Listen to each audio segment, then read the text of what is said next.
Hola, te doy la bienvenida, mi nombre es Hernán y esto es Análisis Matemático en 20 minutos. Comenzamos. Tercera parte entonces de este capítulo que tiene que ver con límites y en este caso en particular vamos a estar trabajando con el álgebra de límites, es decir, cómo operar con los límites, pero previamente vamos a comenzar con los límites de algunas funciones conocidas. Quiero aclarar de antemano que todos estos límites que yo voy a mencionar a continuación se pueden demostrar utilizando la definición de límite, esa definición que estuvimos analizando en los videos 1 y 2. La mayoría de ellas no las vamos a hacer, sí me voy a detener en una para que ustedes tengan en cuenta cómo es que se hace esta demostración y cómo se arriba a la conclusión, pero bueno, los vamos a ver en un par de minutos. Vamos a comenzar con el límite de la función constante. Recuerden ustedes que una función es constante si su ley tiene la forma f de x igual a k. Y vamos a ver qué sucede para el caso en que tengamos que calcular el límite cuando x tiende a x sub 0 de esa función de ley k. Bueno, se puede demostrar que el resultado de este tipo de límites es precisamente esa constante, o sea, ese valor k. A modo de ejemplo, si queremos calcular el límite cuando x tiende a 3 de la función 5, el resultado de esto da justamente el valor de la constante, es decir, 5. Pasamos ahora al límite de la función identidad. Recuerden que hemos mencionado la ley de la función identidad que básicamente te devuelve el mismo valor que pones de x. La ley de la función identidad es f de x igual a x, justamente. Resulta que el límite, cuando x tiende a x sub 0 de la función x, vale x sub 0. Que en este caso se puede pensar que lo que estamos haciendo es reemplazar directamente la x por el valor al que tiende, que es x sub 0, y entonces obtenemos x sub 0.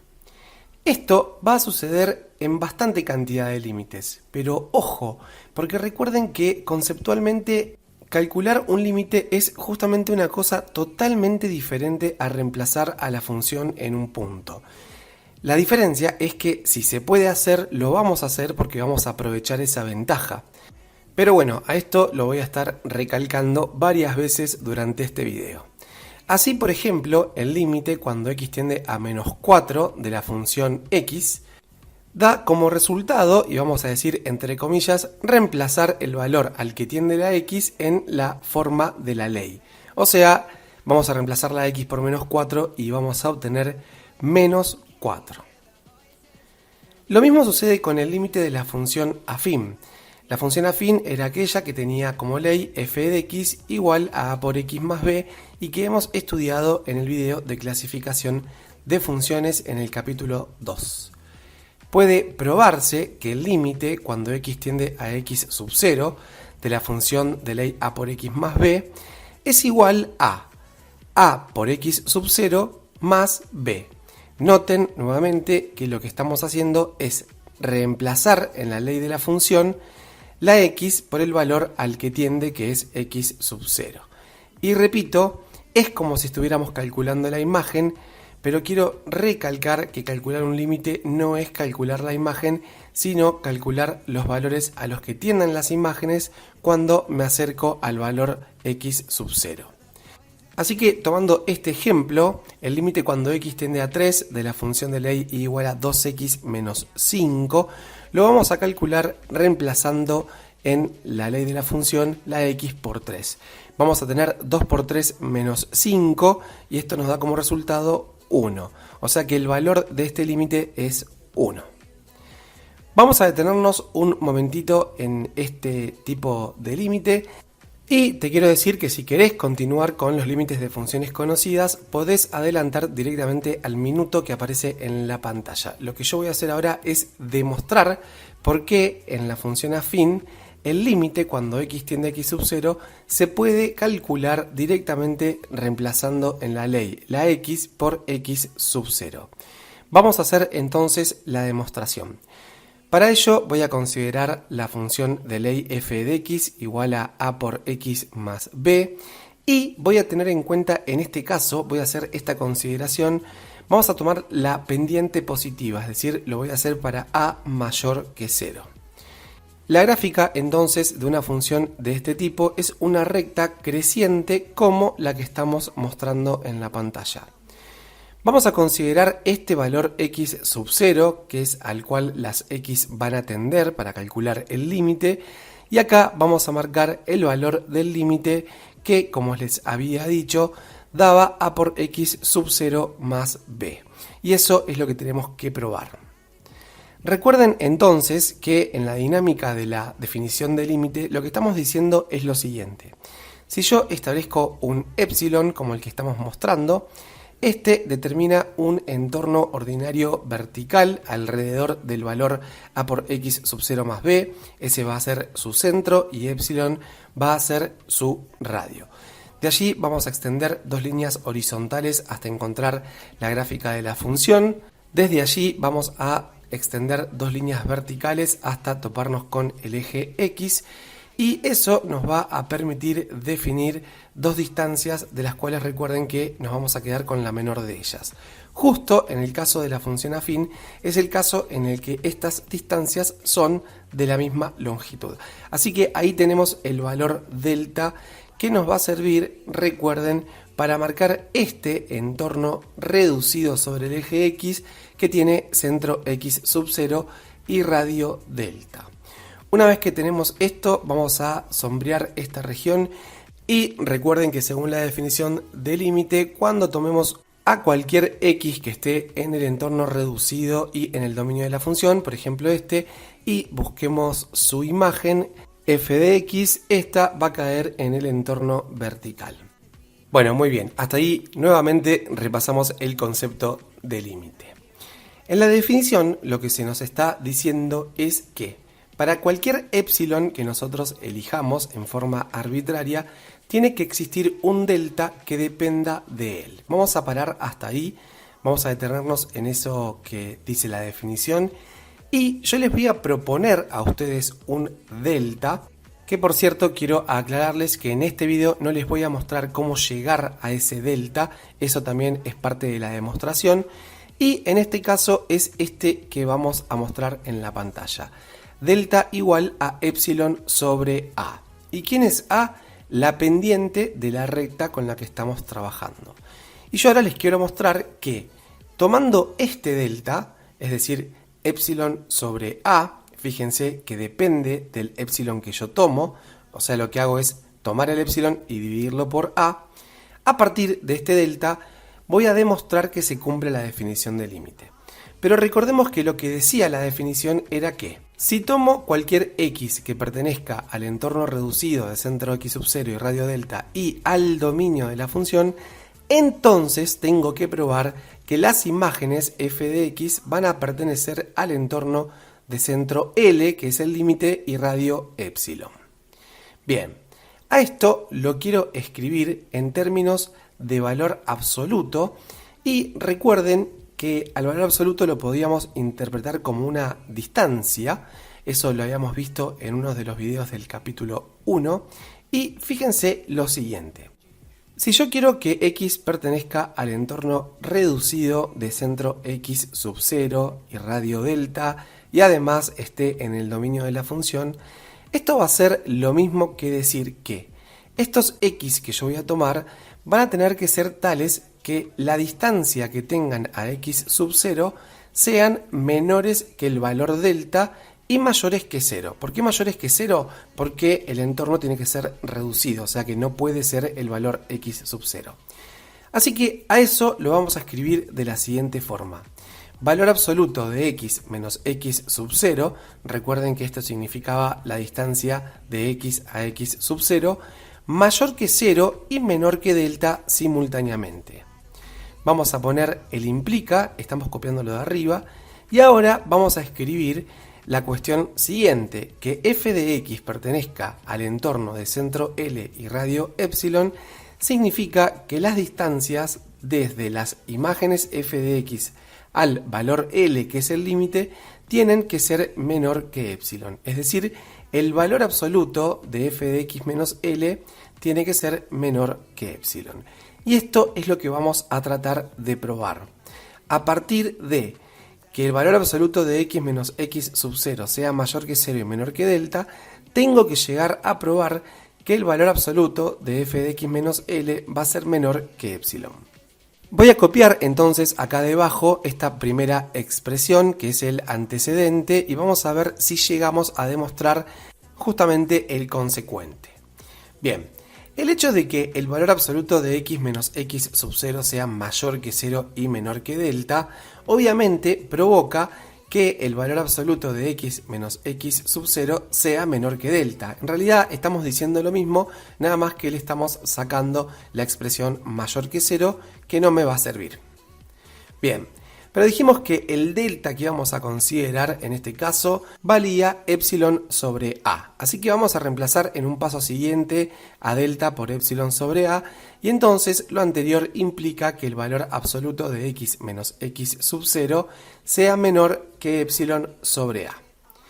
En un paso siguiente lo que vamos a hacer es multiplicar a toda esta desigualdad por el valor a, que sabemos que no es nulo, porque si no, no se trataría de una función afín, y además es positivo, con lo cual no vamos a tener que invertir la desigualdad. Así que si multiplicamos todo por a, llegamos a lo siguiente: a por el valor absoluto de x menos x sub 0 menor que epsilon. Ahora bien, como a es positivo, a coincide con el valor absoluto de a. Así que entonces a lo anterior lo voy a poder escribir como valor absoluto de a por valor absoluto de x menos x sub 0 menor que epsilon. Ahora bien, por propiedad de valor absoluto, el producto de dos valores absolutos es el valor absoluto del producto. Así que en un paso siguiente vamos a hacer uso de esta propiedad y vamos a escribir a los dos factores que están por separados en un mismo valor absoluto. Y vamos a obtener valor absoluto de a por x menos x sub 0 menor que epsilon. A ese valor a, en un paso siguiente, lo vamos a distribuir respecto del producto y vamos a tener el valor absoluto de a por x menos a por x sub 0 menor que epsilon. Ahora, en un paso siguiente, lo que voy a hacer es sumar el valor b, que es la ordenada al origen, y restarlo para no modificar la expresión. Entonces, a lo anterior, lo vamos a escribir como valor absoluto de todo lo siguiente: a por x más b menos a por x sub 0 menos b, y todo eso menor que epsilon. Ahora voy a agrupar convenientemente, voy a escribir a por x más b entre paréntesis y voy a sacar un factor común, el menos 1, entre el tercer y cuarto término, y nos va a quedar menos, y entre paréntesis, a por x sub 0 más b. Todo eso menor que epsilon.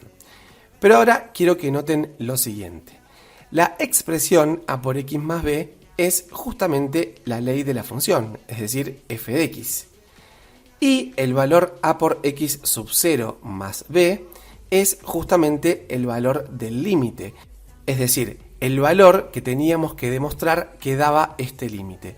Así que a lo anterior lo voy a poder escribir como el valor absoluto de f de x menos L, y todo eso menor que epsilon.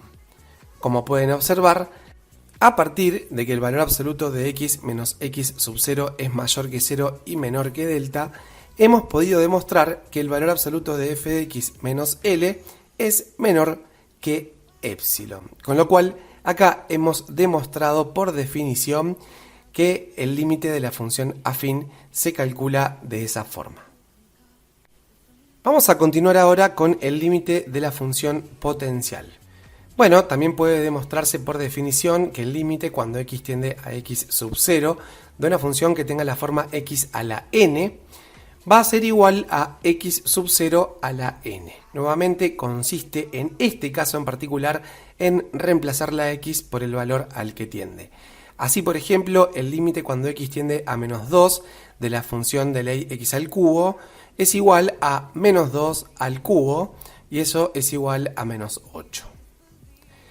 El límite de la función exponencial cumple la misma propiedad. Si hacemos el límite cuando x tiende a x sub 0 de la función a la x, eso nos da como resultado a la x sub 0. Es decir, nuevamente hemos reemplazado la x por el valor al que tiende. Por ejemplo, si queremos hacer el límite cuando x tiende a 2 de la función 3 a la x, lo que vamos a hacer es escribir 3 al cuadrado, estamos reemplazando la x por 2, y eso nos da como resultado 9. Para la función seno pasa algo similar. El límite cuando x tiende a x sub 0 de la función seno de x es igual al seno de x sub 0.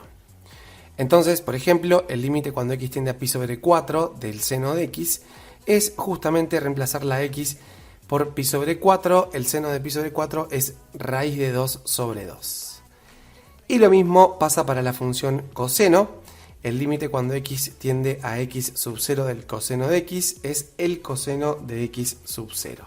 A modo de ejemplo, el límite cuando x tiende a pi del coseno de x es lo mismo que el coseno de pi, que vale menos 1. Bien, con esto hemos terminado con la lista de los límites de algunas funciones conocidas. Y ahora sí, vamos a pasar al álgebra de límites, que consiste en analizar lo siguiente. Vamos a suponer que conocemos que el límite cuando x tiende a x sub 0 de una función f vale f mayúscula, y además que el límite cuando x tiende a x sub 0 de otra función g vale g mayúscula. Noten que para los dos límites la x tiende al mismo valor. Eso es para poder hacer la comparación que vamos a hacer a continuación. Vamos a hablar el límite de la suma de dos funciones. Todas estas propiedades quiero aclarar que después nos van a permitir resolver ejercicios de práctica de límites. Bien, estamos en el límite de la suma y la cuestión es que cuando quiero calcular el límite cuando x tiende a x sub 0 de la función suma f más g, esto es igual a f mayúscula más g mayúscula, es decir, a la suma de los límites por separado. En resumidas cuentas, el límite de la suma de dos funciones es la suma de los límites. A modo de ejemplo, si tenemos el límite cuando x tiende a 2 de la función de ley x cubo más x, vamos a poder escribir esto en dos límites separados, haciendo el límite cuando x tiende a 2 de x al cubo, más el límite cuando x tiende a 2 de x. Y aplicando lo que vimos en las pantallas anteriores, estos límites de funciones conocidas, el primero de ellos da 8, el segundo da 2 y luego 8 más 2, 10, y ahí tenemos el resultado del límite que estábamos buscando. Pasa algo similar con el límite del producto.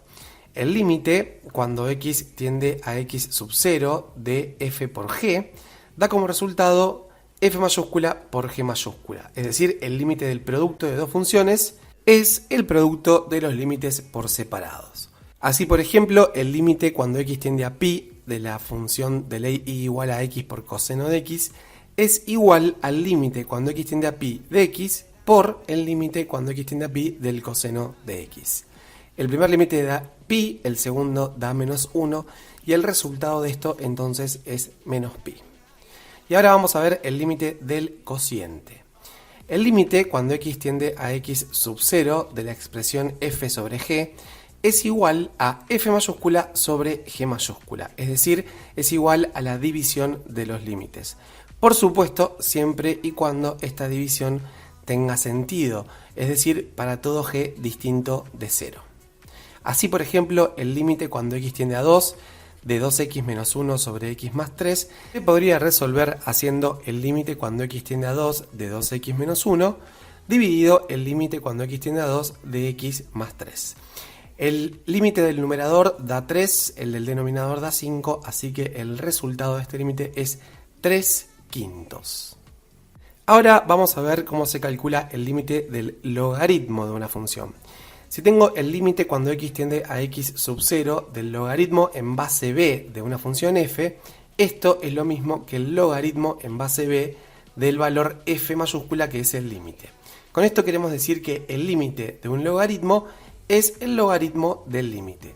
Y esto siempre y cuando se cumpla que el valor del límite de la función f sea positivo, es decir, mayor que 0, la base sea positiva y además distinta que 1. Entonces, por ejemplo, el límite cuando x tiende a 6 de la función logaritmo en base 2 de x más 2 es lo mismo que el logaritmo en base 2 del límite cuando x tiende a 6 de x más 2. Como el límite cuando x tiende a 6 de x más 2 da 8, esto nos queda el logaritmo en base 2 de 8 que vale 3. A esta propiedad de intercambiar logaritmo con límite de lugar la vamos a utilizar en la resolución de algunos límites en particular. Si bien no hemos hablado de las expresiones que son potenciales exponenciales, fácilmente una expresión de este tipo consiste en que la ley de la función tiene a la x tanto en la base como en el exponente. Así que cuando tenemos un límite de este tipo, lo vamos a calcular según la siguiente regla. El límite cuando x tiende a x sub 0 de f de x a la g de x es lo mismo que f a la g, siendo estos dos últimos, recuerden, los valores de los límites por separados. Siempre que f sea mayor que 0 y f distinto de 1. Así, por ejemplo, en este ejemplo lo vamos a entender mejor, el límite cuando x tiende a 2 de 1 más x a la x es lo mismo que el límite cuando x tiende a 2 de 1 más x elevado al límite cuando x tiende a 2 de x. El límite de la base da 3, el del exponente da 2, así que el resultado de este límite es 9. Y por último vamos a ver el límite de la raíz de índice n. Si tenemos el límite cuando x tiende a x sub 0 de la raíz enésima de una función f, esto es lo mismo que la raíz enésima del límite s que se llama f mayúscula. Así, por ejemplo, el límite cuando x tiende a 7 de la raíz cúbica de 1 más x es lo mismo que la raíz cúbica del límite cuando x tiende a 7 de 1 más x. Como ese límite del radicando da como resultado 8, obtenemos como resultado la raíz cúbica de 8, que es 2. Con esto hemos estudiado un poco cómo se opera con límites. Esto nos va a servir para los videos que continúan después de este. Así que te espero en la próxima. Me despido. Chau.